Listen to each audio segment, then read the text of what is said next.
Welcome to the Badass Direct Sales Mastery Podcast with your direct sales dom, Jennie Bellinger. Badass Direct Sales Mastery is a podcast for rock star direct sales moms who are determined to make their business kick ass. Jennie will share her knowledge of effective sales and recruiting techniques, tips to get what you want from your business, and will interview direct sales professionals and leaders from various companies. The interviews will give insight to how these rock stars got to where they are and where they plan to grow in the future. And now, the direct sales dom, Jennie Bellinger. And welcome back to another episode of the Badass Direct Sales Mastery Podcast. Yes, it's me, your direct sales dom, Jennie Bellinger. And I have with me today someone who I have had the luck, honor, privilege of knowing, I think for a little bit over a month now. Her name is Shereese Alexander, and we met by chance, but we have become like amazing friends, and we've never even met in person. So let me tell you, networking works, people. It works. And luckily, that is what Shereese is all about. So let me tell you a little bit about Shereese, and then we'll get started on this conversation. So Shereese Alexander is a business networking coach who helps entrepreneurs create profitable partnerships through authentic connection. Shereese went from being a Ph.D. candidate at an Ivy League school to being homeless in New York City at the height of the 2008 recession.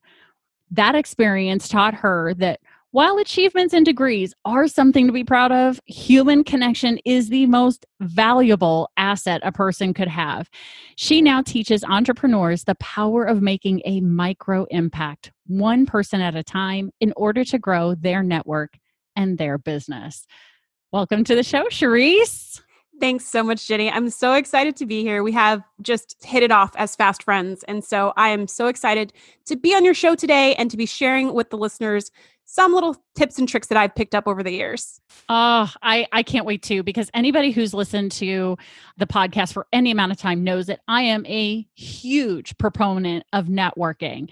And anytime I can help people get better at networking for the purpose of helping more people get their problems solved and get more people having successful businesses, I'm going to be all about that. So when I found out you were a networking coach, I was like, oh, I've got to get her on the show so she can share some tips. But first we got to start with your story. Mm-hmm. How you went from a PhD candidate to homeless. You got to share that, because this is what started all of this for you. Yeah. So I was in New York City and I was getting my PhD in medical microbiology. So I am a germ expert. And as I was there, one of the reasons why I got into science is because I wanted to help people. It sounds like a cliche, but it's a cliche because it's true. Many people go into many fields to quote unquote help people. Yep. So that's what I was trying to do. But once I got in there, I quickly realized that the way in which we do science, it's sometimes a slow and plodding process, meaning that the information that I was creating was kind of like a brick in a cathedral. And I didn't know if it was the first brick or the last brick, or more likely one of the 10 million bricks in the middle. And so the contribution I was making, while important, I probably wouldn't be able to see the value of that for, who knows, like 150 years after I died, or never. And so I started realizing, I really want something that has a little more direct impact. I want to see that what I'm doing in the world affects other people in a positive way. And I want to see it before I die. So I started looking for other ways to express that. And I got into teaching, actually. And I became a professor. But before that, there was a little in-between time where I, quote unquote, went to find myself, which is how my mom puts it, at the worst possible time, which was during the 2008 recession. So I left graduate school early. I didn't end up getting my PhD. I got a master's instead. Mm-hmm. And I left the program because I was just like, I don't want this. Like, I thought I wanted this lifestyle. I did a ton of research before I got here. And now that I'm here, I don't like it. I want something different. And so I went to find myself, and I found myself not able to find a job, not at McDonald's, not at Starbucks, nowhere, because there just were no jobs. Yeah. And then I found myself sitting on a street corner, like crying, sitting on a suitcase, one lone suitcase with all my earthly possessions. And I was like ugly crying too. And this is like on a street corner in like Brooklyn. And I am not a big crier, and I certainly do not cry in public, but I was sitting on my suitcase on a street corner in Brooklyn, boo-hoo sobbing, ugly cry, snot and everything, talking on the phone to my mom, just feeling like I have failed in life. Like, how did I get to this situation? And I was contemplating going to a homeless shelter or maybe coming back to California, which is where I'm from. And I was just like, I don't know. And this was like a Sunday, and I had just gotten a job as a professor that was going to start that next Tuesday. And so I was talking to my mom, and I was just like, I don't know. I messed this whole thing up. Like, I'm just such a failure, such a loser. Like, I don't even know.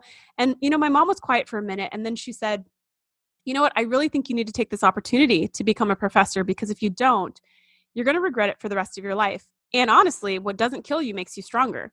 So if you think you can make it in the shelter, I think you should. And it was just brilliant advice. And I was quiet for a minute. And then my mom was like, never mind, just come home. Because she thought like maybe that was a big like mom mistake, because my response was like dead silence. But I was like, no. Like, I was just thinking, like, You're right. I would absolutely regret that for the rest of my life. So I took her up on that. I went to a homeless shelter, and I was sleeping at the shelter at night and working at the college campus during the day. And it was like a very emotionally and mentally challenging time for me. One particular night, I remember laying on this bloody cot in this converted warehouse at the end of Brooklyn. And it wasn't my blood, by the way. So that tells you kind of the condition of the shelter. Mm-hmm. And I was just like, that expression, losing your mind? Yeah.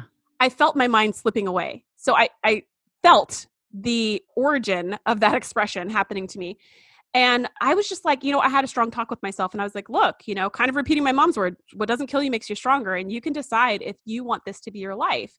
Like, do you want to be in the shelter for the rest of your life? Or do you want to say that this is the lowest point I will ever be in, and I can only go up from here? And I was looking around, there were a lot of women in the shelter who you could tell had been there forever and were planning to stay there forever. And to be fair, this is probably a step up from their previous condition and circumstance, but it wasn't for me. I wanted more from my life. And I was only 26 at the time. So I was like, do you really want this to be your life? Like, you're 26. Do you want this to be the rest of your life, sitting in this shelter, in this spot, like mentally, emotionally, physically, whatever? And I was like, no, I want more. And I kind of projected my mind into the future. What will life look like on my deathbed? And I thought, is it really going to matter how many degrees that I have on the wall? Is that what I'm going to be sad about? Like, oh, why didn't I get that Ph.D.? I was like, no, I'm not going to care how many degrees are on the wall at all. I'm going to hope that on my deathbed, I'm surrounded by tons of people who are crying because they're sad, because they're going to miss me, because I actually had an impact on their lives. So I was like, you know what, let me just reframe that. My experiences my accomplishments and everything else, they're great. But really what really, really matters is connection.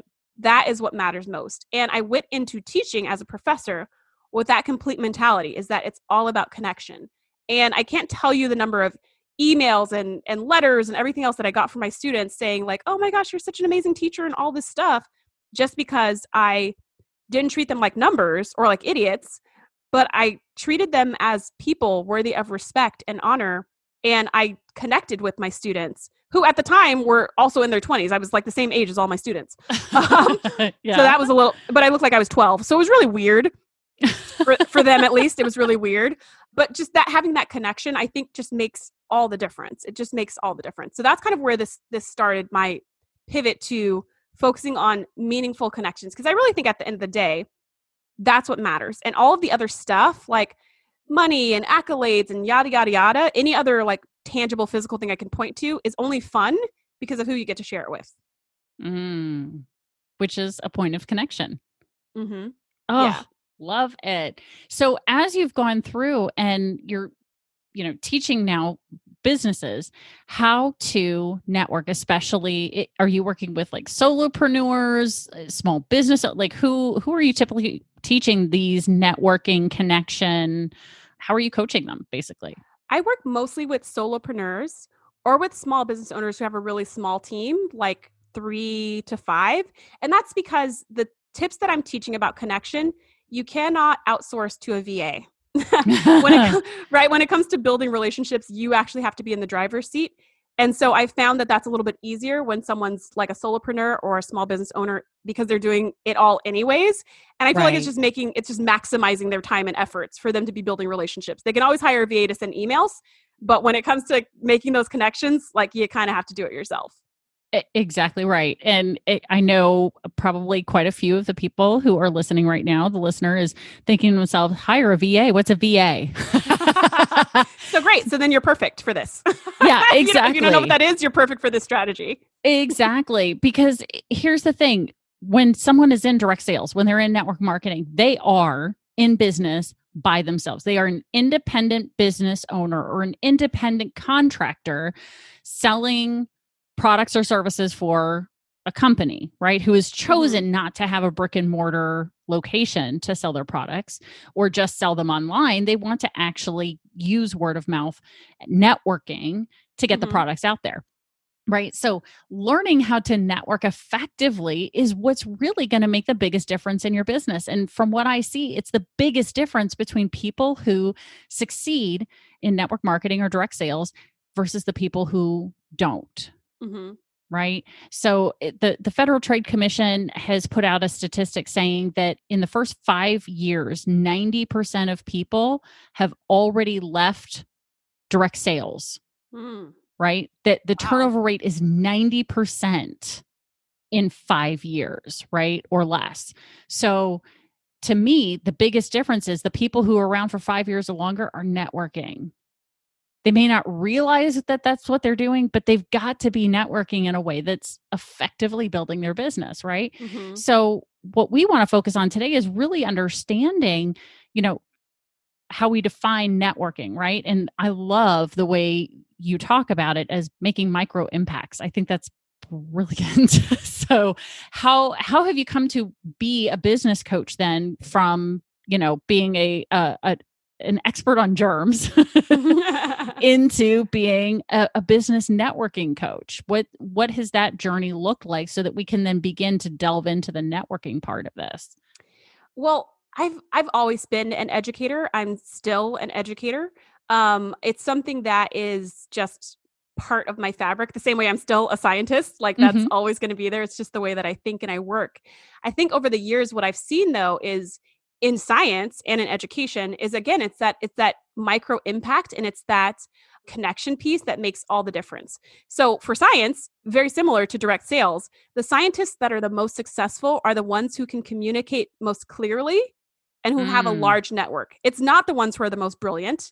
It's not the ones who have the greatest breakthroughs. It's not the ones with the best technical skills or research abilities. Not at all. It's the people with the best connectivity, those who are most connected and who can clearly articulate what they do and why it's important. They get all the grants, they get all the funding because other people can understand them. Because you can understand them and because other people like them and know them. Like these are those quote unquote soft skills, but really they should be called advanced skills. Yeah. These are the skills that you need to be successful in the world. And so as someone who is in direct marketing or direct sales, you're in a unique position to hone those skills that you can use any and everywhere. And that's really going to set you apart. I heard one of my mentors, his name is Jay Facette. He's the founder of JVology. He often talks about this. He talks about entrepreneurs, and I think this is especially relevant to people in direct sales. He talks about entrepreneurs being kind of bootstrapped or like DIY type people and how that can be a strength, right? Is that you can get yourself to do hard things. Right. But at the same time, he says the other side of that coin is that being that lone wolf, you don't run with the pack. Like you lose a lot of steam in trying to do everything yourself. And you need to be able to rely on other people to help you. And that's really what networking is. Creating a network is creating a bunch of other people who know, like, and trust you, who want to support you and your business the same way that you support them and whatever they're doing. It's actually just like another word for community. And it's a more fun way to do things.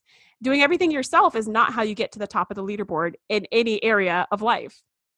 I mean, would you agree? Is that what you've seen? Oh yeah, absolutely. Networking is a team sport.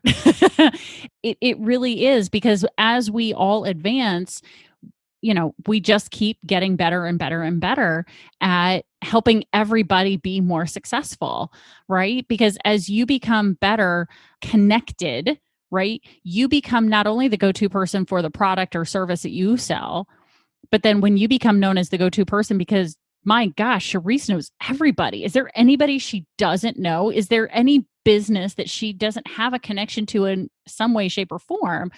Then you become the go-to person for everything. So when they finally have the problem that you solve, guess who they go to? You. Right? And it's really beautiful because they're doing all the heavy lifting on your behalf, right? Yeah. there's kind of like, there's two ways to go about it. There's the slow way and there's the fast way. Mm-hmm. So the slow way is the one by one, picking up clients one at a time everywhere you go. And you end up feeling spammy, right? You end up feeling like some used car salesman, even though there's nothing wrong with a used car salesman, but the connotation that it's like scammy and spammy. You end up feeling like that because every time you walk into a room, you go, okay, where's my target? Who can I find here? Who can I capture and bring back to my lair? And people feel that from you, and you feel it from yourself. And I'm sure you're not feeling totally awesome about that. Right. But the difference between that and having a network or having a community that supports you is that it's not a pushing thing, like pushing people into your cave. Mm-hmm. It's like a pulling thing. It's like an attraction thing. Like people are like, hey, have you met so-and-so? They do such and such, and they do the heavy lifting for you. And then you just have to like kind of finish it up, and even then you don't have to hold on so tightly to the results. You're just being open to what's out there. It gives you a much wider net when you don't have those lenses on of trying to see everyone as a potential client and how are you going to snag them. Oh my gosh. Yes. That's one of the first things I typically work with my own clients on is understanding. Yes, I understand that everybody can use oils. Okay. And guys, I'm not picking on oil distributors. Okay. You got to pull an example, right? So yes, everybody can use oils, right? But who are your absolute best clients, right? Because when you are trying to grab everybody, yes, you become that super spammy person, to use the stereotype you use, the sleazy car salesman, right? Mm-hmm. And then nobody wants to talk to you. Right. And my goal for my own business was I never wanted to be the person that when they saw me coming down the aisle at the grocery store, that they would look at their list and magically the thing they needed was in the next aisle over. Right. I never wanted to aisle be. You're in, it's going to be the next aisle over. Yes, exactly. So I never wanted to be that person. So my goal was to figure out how can I build a business without spamming people, right? Mm-hmm. Did I maybe possibly make some of the mistakes that I've helped my clients to try and avoid? Yes, because I'm saying, please let me shorten your learning curve because mama screwed it up 10 years ago. Okay. I mean, me as well. Thing. Me as well. So many things where I'm like, oh, that was horrible. And even while I was doing it, I was like, this doesn't feel right, but that's what everybody else says I should do. So, okay, I'll do it that way. And then I'm like, no, I just shouldn't have done it that way. Like that was a horrible decision. Right. Yeah. And yeah, like to use the oils example, imagine going to your very best clients and saying, hey, like, let's do this thing up even bigger. Who do you know who loves oils? Like, let's all work together to build everything, which I know is like a big part of direct sales is being able to pull in other people into your team. But like the reason why it works when it works is because you're finding super fans who can go out and be advocates versus finding everyone in the world and being like, hey, do you want to tell them about my oils? Do you want to tell people about my oils and trying to make them your used car salesman? It's like, if you don't want to do it, they don't want to do it. But if you're like obsessed with your oils and you've got a client who's obsessed with your oils and, that's the person that you want to focus on partnering with and building up and pouring into because they're genuine. That's really like what we're coming down to is they're genuine. And that's what makes all the difference in the world between spammy and helpful. The difference between those two things is being genuine. Absolutely. That authenticity factor that we brought up in your bio is huge. I mean, it's absolutely, it's huge. You have to actually care about the other person more than you care about the outcome of the conversation. Mm-hmm. Totally. Right? Totally. It's got to be that. So knowing this, what are some of the biggest networking mistakes that you see from people in direct sales? I know we've kind of touched on them, but if you had to cut it down to maybe, 3 or 4 or whatever, what would you say are the biggest mistakes people make when they're networking? Yeah, that's a great question. So the first one we did touch on, but I will repeat because it's that important. And that is to focus on one of the mistakes I see is people focus on the product instead of the person, right? That's when you come across spammy. So that's when you're like, just to use the oils example. And I have a friend who does oils and the oils are amazing. But she's never been like take more oils. Like she's never done that. Right. She's never pushed me. And so I'm cool with it. But had she pushed me even once, like I would run away from it.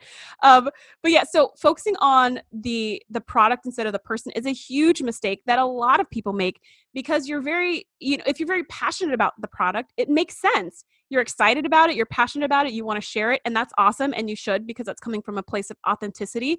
In addition, though, like what Jennie just said, you have to be listening to the other person. Like, what do they need? What are they looking for? Are they interested at all? Are their eyes glazing over? Are they changing the subject? Then don't keep talking about it, right? Like they're not into it, and maybe they will be later. But if you keep talking, they won't be later, right? Like right now, it's like a question mark. And if they're not super excited about it, you can change the subject and come back to it later. But if you keep harping on it, it's going to become a locked door, right? It's going to get to the point where like, I don't even want to talk about this anymore, because you're not listening to me and what I am telling you I need. So the reason why I like my friend's oils is because I was telling her how stressed out I was one day. And she goes, okay, I'm going to send you this oil, and this oil. This one's going to help you calm down. This one's going to help you like be creative. This one, like she met me at my need. And so I was all about it. Right.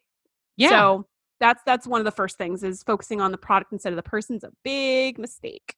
Love that. Absolutely. So what's another mistake that you see people in direct sales doing when networking? So another mistake is kind of similar, and that is having a me first mentality, which is that kind of targeted thing where you walk into a room and you're like, okay, who here is going to be my perfect client? Who here can I talk to about my thing? Who's going to be on board with this? And that's really like a me focused, like an I focused way to approach a situation. As opposed to having a give first mentality. Like, how can I be generous? How can I support other people? And really, for you who are in direct sales, who are listening right now, that doesn't have to mean that you're giving away free samples. Like, it doesn't have to look like that. It could just be giving resources that people need. Let's say you're talking to someone and they're telling you how they can't sleep because they have a newborn at home and they haven't slept in weeks and they think they're going crazy. And let's say you've been through that journey and you have like this great book that helps them get their infants to sleep. Then recommend that resource and send them a link right then and there while you're talking, or they say like they're whatever, like just listening to what people need and meeting them there, whether that has anything to do with your product or not.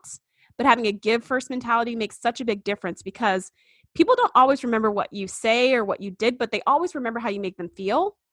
And if people relate you to feeling good and you to someone who actually cares about them, then they're going to be really open to whatever you have to say about what you're selling. And not only that, they're going to tell other people, even if it's something they don't even like or want, they will tell other people to buy from you because they like you. And that's really the focus here. Amen. Yes. We are not selling. People do not buy products. They buy you.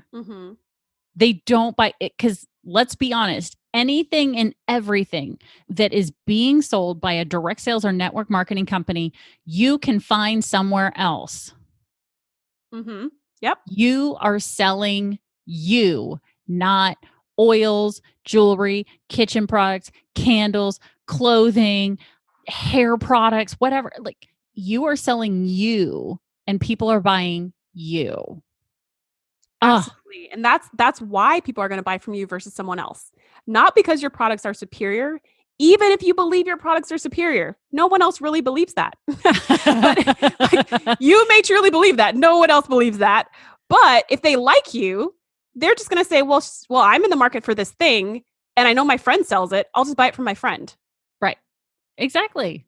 And then I know there's, because, we have the pre-interview conversation. There's one more thing that you say is a really big mistake for people in direct sales. And I see this happen all the time. So what's the third big mistake? So the third big mistake is, again, similar to the other two, but it's when you're looking for clients everywhere instead of looking for partners.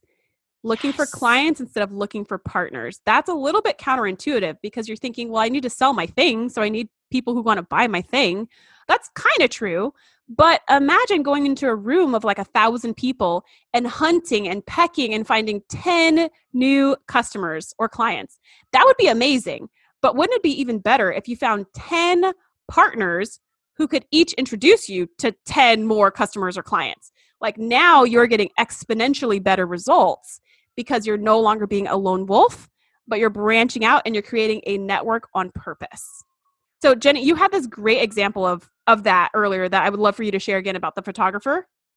Oh, yeah. So I was working with some people in the world of networking. Surprise, surprise. Jenny was networking. And I heard about a photographer partnering with a personal trainer. And what they were doing was they decided to get together to say, okay, how can we help people be more accountable and actually finish the personal training package that they've purchased, right? Well, what if we did before and after photos? Right? So now the personal trainer was including professional before and after photos. So you got a great photo of yourself beforehand, and you got a great, even better photo of yourself after, looking healthy, toned, and fit. Right? Or at least more so than you were when you started, as long as you did all of the personal training sessions, right? And so what this ended up doing was it introduced a bunch of people to the photographer who also had daughters that were getting married, and some of them had family photos taken, and so they needed a photographer for that. They had kids who were seniors in high school who needed senior photos taken. So now all these people who didn't even know this photographer existed, now because they got their pictures with her because of the trainer, the photographer met more people, right? And then as a bonus, the photographer, the personal trainer, is getting their people actually finishing the sessions. And the photographer was showing, when the program was done, was showing before and after photos saying, oh my gosh, check out these photos of all these people I took in this program I did with this personal trainer. Guess how many people sign up for the next round? A lot. Yeah. More people, because now the photographer was showing, I know a personal trainer who gets these kinds of results. Look at all these pictures I took of this person's clients before and after. And everybody wanted that after experience. So now they went into it going, I'm going to work with that trainer, and I'm going to get my picture taken by that photographer. And it created this amazing partnership that built growth of both of their businesses over the course of a year, because then they got more clients, because then all of a sudden all the personal training clients were also sharing their before and after pictures. And so then they were getting training and photography clients from that. So it's this whole, huge, wonderful three-way networking thing that happened that helped to build their business. Yeah, it's a total win-win-win, right? They both people in business win, but then also the clients, the customers, they also win. And this is the same thing that you can do with your direct sales for anyone who's listening. Now, you may have to kind of be creative, and you also have to look at the bylaws and everything for the company that you're working for. But ultimately, there's some way that this can work. There is a way. There's always a way that this can work. Absolutely. Every business should have referral partners, right? I really believe that this is a super important thing for people to understand, is that when you network in this way, what ends up happening is you're getting third-party validation before the people even meet you as a human being, right? Because from your friends and family, or from your referral partner, right? And they're referring you. And what's interesting that I've learned through some of the research I've been doing is business to business referrals close at a higher rate than even referrals from friends to family. Wow. So B2B referrals close at a higher rate, because typically what has happened is they're asking, or someone that you've done business with. So let's say it's one of your clients, right?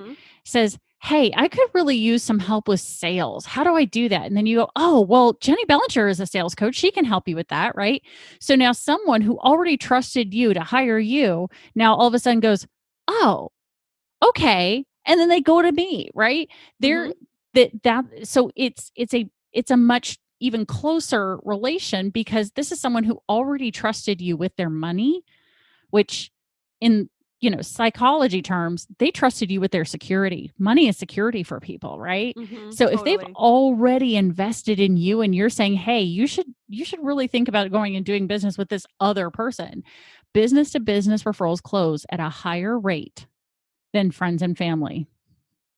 That's amazing. I actually did not know that statistic, but it makes sense, right? Because your friends and family, it's a little different when it's B2B, then you kind of know like they're legit.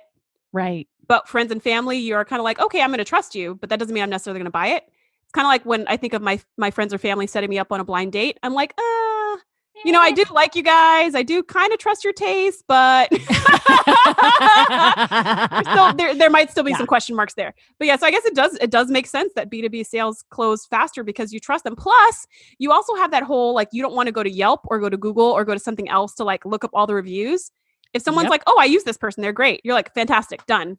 No more decisions to be made. Purchase. Exactly. I've already done business with them. I've already vetted them for you, right? I've sent other clients their way, right? So it's this third party validation that really opens up their mind to being able to work with you. So the sales process is so much easier because now they're like, okay, as long as you don't open mouth insert foot during the course of the conversation, you probably are going to get business from this person, right? So going into networking situations for the purpose of finding referral partners, business partners, people who you can say, hey, look, how about you and I get to know each other? So that way I want to have a list of people that when my friends and family and clients come to me and say, hey, do you know someone who, I can give them your name, right?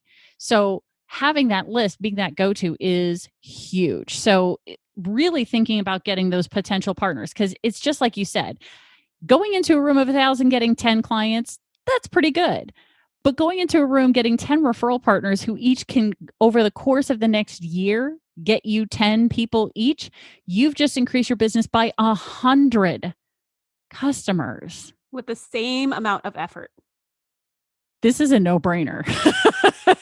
Now, we're not networking in rooms of 1,000. Hell, we're not even networking in rooms of 10 to 50 right now, given that we're recording this in the middle of COVID.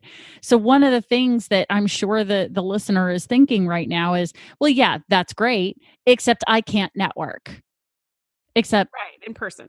Yeah. Except Shereese, have we ever met in person? We have never met in person. Not yet. No. Oh, it will happen, right? When it's safe, it will happen. But you and I have never met in person, but we have met through networking virtually. So what are some of the ways you recommend that people can begin to network virtually to build their list of connections? That is a great question. I think one of the most powerful things you can do is go to a live event, meaning a virtual event, but that's live, that's true if it's a live event in person in like pre and post COVID times, but also, meeting people in real time and going through something together is just really, really powerful. A lot of times people will say join Facebook groups full of your potential audience. If it's a really active Facebook group, I totally agree. If it's a forum, feel free to jump onto forums and participate in the discussion, answer questions, stuff like that. But I think a really the most powerful piece would be to do a live event. So if there's a big enough event coming up that could have your potential partners, ideal partners there, then a lot of times those events also have like a Facebook group or a Slack group or some kind of social media component to it. I would highly recommend going to live events and jumping into those social media groups and really participating and playing full out. Play full out during the actual event and play full out afterwards for a couple weeks while they, everybody's kind of wrapping up and exchanging details. I think that's it's really powerful for people to be able to see your face and hear your voice and see your passion. And I know for me, I do not come across well on written paper. Like, it doesn't look like me. It just doesn't come across, right? Like, you read it and you're just like, okay. But meeting me is a whole different story. So I think it's a really powerful way to find connection with people is to be face-to-face, even virtually. That's really powerful. Plus, you're committing to a shorter amount of time.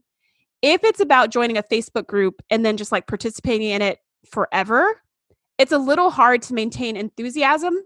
And it's a little hard to maintain presence and to constantly be there unless you're always on social media anyways.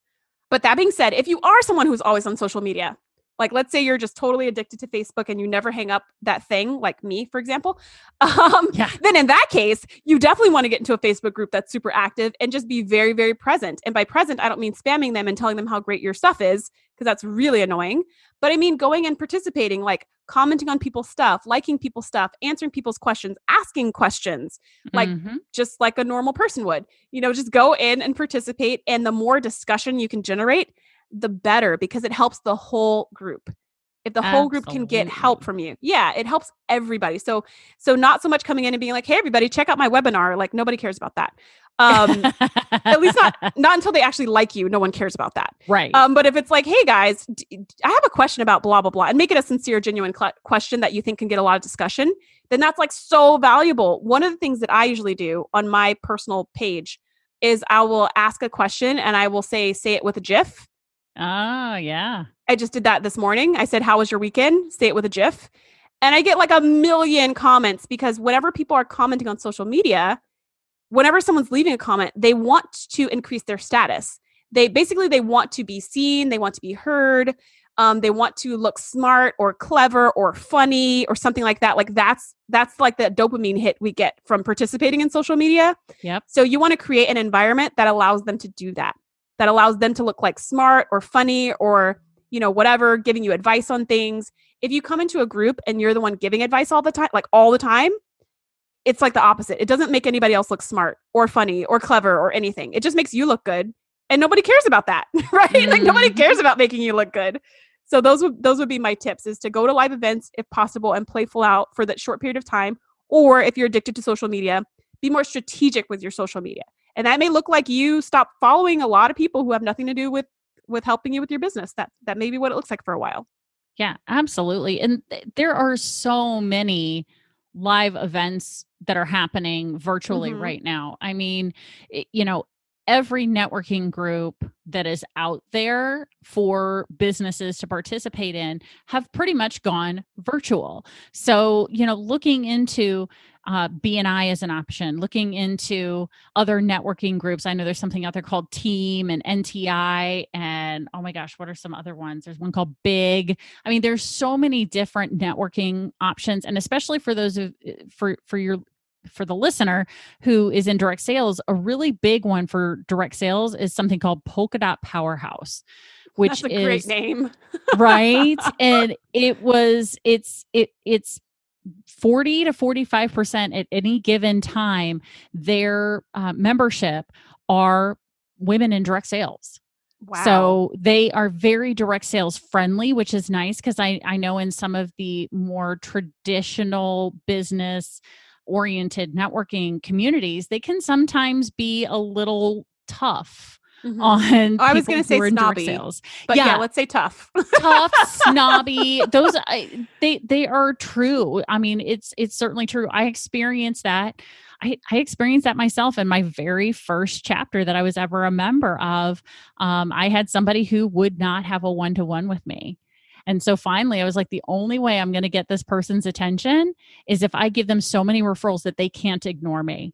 And so I intentionally spent like the next 4 weeks digging in my network for referrals for this person, and sent this person so many people that they came up to me during one of our chapter meetings and they were like, in the last month, you've sent me more referrals. You personally have sent me more referrals than the entire chapter in the last 6 months. Wow. How did you do that? And I said, well, I'm in 2 or 3 new homes every single week.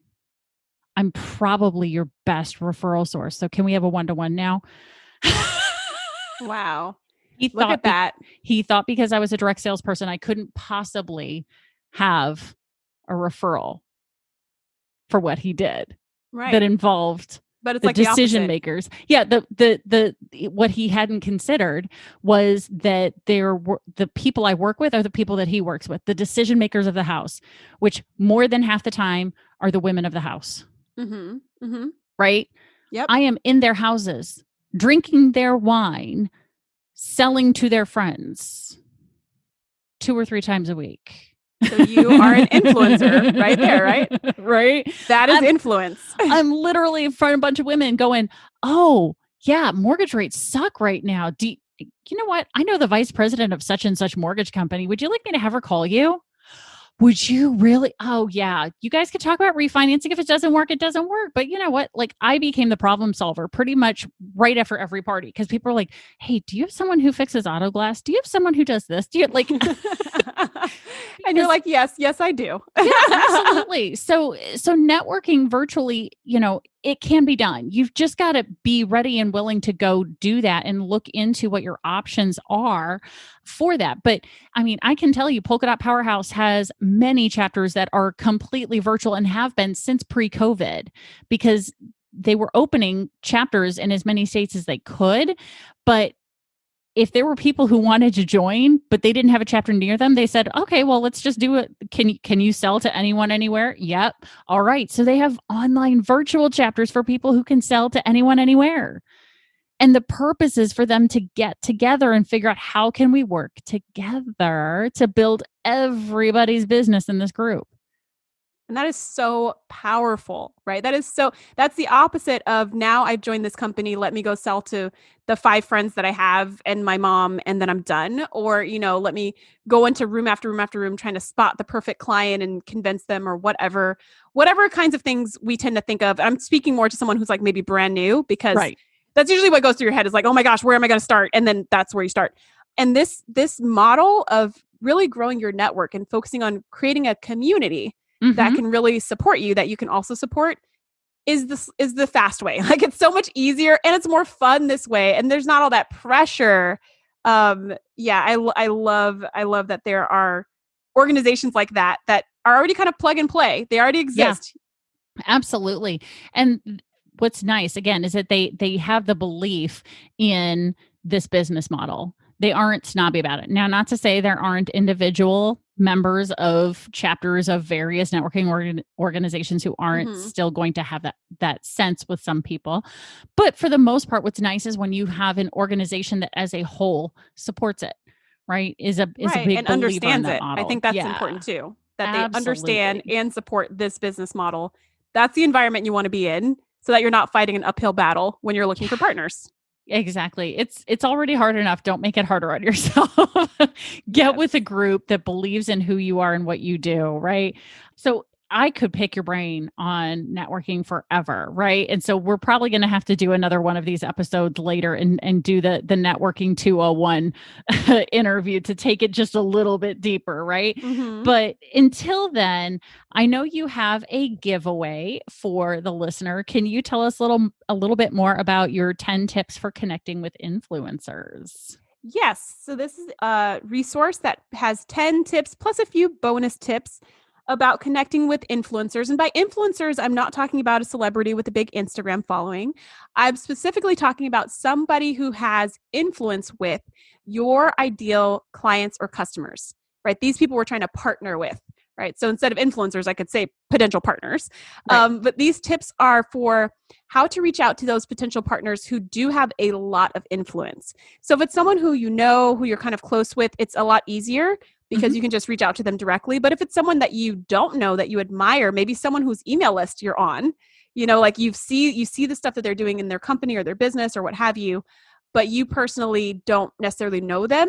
These are some tips for getting on their radar and starting to build that relationship so that you can have those other people who maybe have a larger sphere of influence than you do, get to know, like, and trust you so they can become those referral partners for you and share you to their audience. I love it. Yes, exactly. Because again, that's what networking's all about. So how can they access this freebie for them? So to get your hands on the 10 tips for connecting with influencers, you can go to my website, go to jvjoy.com/10 tips. So that's JV as in joint venture, because I'm all about partnerships and joint ventures. And then the 10 is the number 10. So I'm going to say it one more time, jvjoy.com/10 tips. I love it. And listener, just so you know, I've got the link in the show notes. So you guys can just literally pick up your phone, scroll through the episode till you see the show notes, and then you'll see that link right there. It'll probably be near the bottom with all her contact information. And then if somebody wants to reach out to you just to get some more information about who you are and what you do and how you can help them through networking, how would you like them to reach out to you? Probably the easiest way to do that is to go to jvjoy.com and then hit the little contact form, the little contact form. And then you can shoot me an email. It goes directly to me. I read all of my emails. And the email address is care@shereesealexander.com. But Shereese is very hard to spell. So trust me, I've been doing it my whole life and it's freaking tricky. There's a lot of E's going on in there. And if you miss one, I will not get the email. So I highly recommend you go to jvjoy.com, hit the contact button, and you can go ahead and leave me a message and shoot me an email and I can get right back to you. That is awesome. I don't think your name is all that hard to spell. It is a lot of E's, but it makes perfect sense to me. So as long as people can remember, there are no other vowels, just E's. No other vowels, no A, no I. Those are not there. No, it's a lot of E's, and that's okay. So thank you so much, because this is incredibly valuable information and people need it now more than ever, especially with how to network virtually. And by golly, that is a whole, like I said, that in and of itself is a whole other networking 201 level class.